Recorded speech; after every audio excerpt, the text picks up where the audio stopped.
छाया ने पूछा है, कहा जाता है कि मोक्ष हियर एंड नाउ है, अभी और यहीं है। लेकिन उसके पहले एक लंबा समय श्रवण, ध्यान, साधना में लगाया जाता है।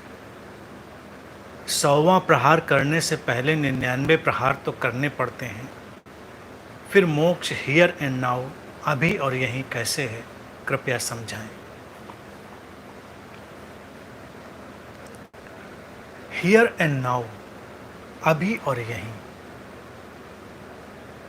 जब ये कहा जाता है कि मोक्ष अभी है, यहीं है, तो इसका तात्पर्य है कि वो वर्तमान के शाश्वत क्षण में है।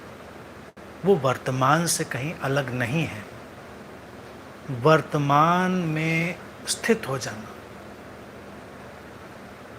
वर्तमान का जो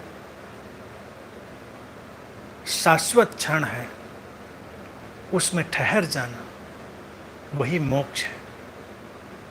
और जो बात कही है कि उस शाश्वत क्षण तक पहुंचने के लिए श्रवण, ध्यान, सत्संग, साधना ये सब करने होते हैं, ऐसा कहा जाता है, तो ठीक है, उनकी अपनी उपयोगिता है, क्योंकि वो समझ ही हमको वर्तमान में लाती है। तो हम जैसे जैसे अपनी समझ को विकसित करते हैं, जिन जिन उपायों से हम विकसित करते हैं, वो हमें सहयोग करते हैं और हमारे लिए सहजता होती है।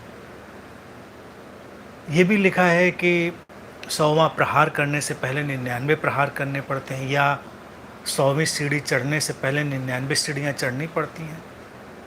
तो ये बात भी बिल्कुल सही है। यहाँ जो आकस्मिक जैसा जान पड़ता है वो भी आकस्मिक नहीं होता। आकस्मिक तो वो उस क्षण विशेष में है, लेकिन उसके पहले एक पूरी प्रक्रिया होती है, उसके पहले एक पूरी तैयारी होती है।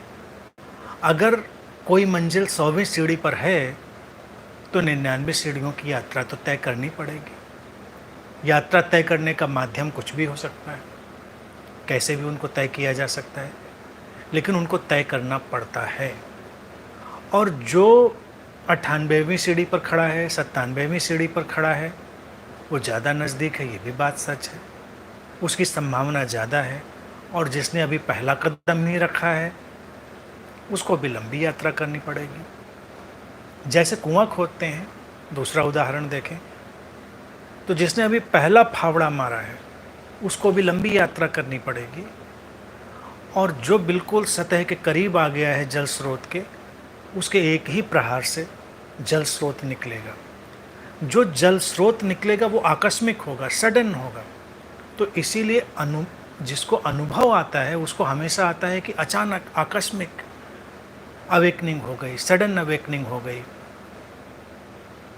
लेकिन वो जो आकस्मिक है, सडन है, वो उतना आकस्मिक नहीं होता, वो प्रक्रिया है।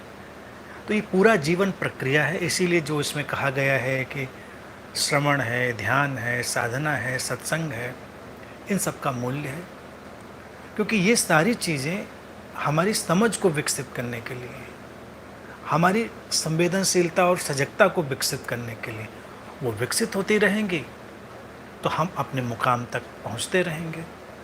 और बात समझने का भी देखिए यही एक ढंग होता है।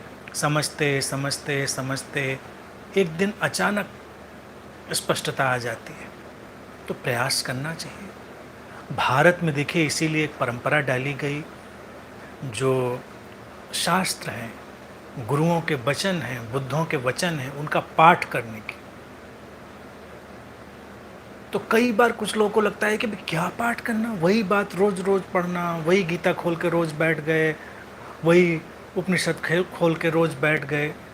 जो भी शास्त्र, जो भी वचन तुमको प्रीतिकर लगते हैं, वो उसका हिस्सा हो सकते हैं, लेकिन ये जो प्रक्रिया है ये बड़ी मनोवैज्ञानिक है।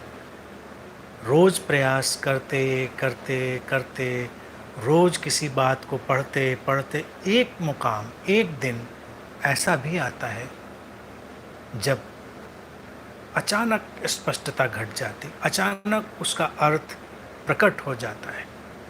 समझ भी कई सीढ़ियाँ चढ़ती है, कभी तुम कुछ समझते हो, कभी तुम्हारे कुछ पूर्वाग्रह होते हैं, कुछ अनुमान होते हैं, फिर धीरे धीरे समझ बदल जाती है, तुम्हारे पूर्वाग्रह, कंडीशनिंग, प्रोग्रामिंग सब बदलते रहते हैं, तो समझ के तल भी बदलते रहते हैं। और एक दिन जिसको 100 एफर्ट कहते हैं या 100 स्टेप कहते हैं, अचानक क्लिक से बात घट जाती है। तो इसलिए चलना ज़रूरी है। और जो ये बात पूछी मोक्ष को अभी और यहीं, तो वो जब उपलब्ध होती है स्पष्टता, वो अभी और यहीं ही होती है, क्योंकि वो और कहीं हो नहीं सकती, भविष्य में तो हो नहीं सकती, अभी और यहीं ही होना है उसको। मोक्ष का तात्पर्य क्या है? अल्टीमेट क्लैरिटी और अनब्रोकन पीस ऑफ माइंड, जो दोनों एक दूसरे के साथ जुड़े हुए हैं। तो ये सारी बात है, बिल्कुल स्पष्ट है।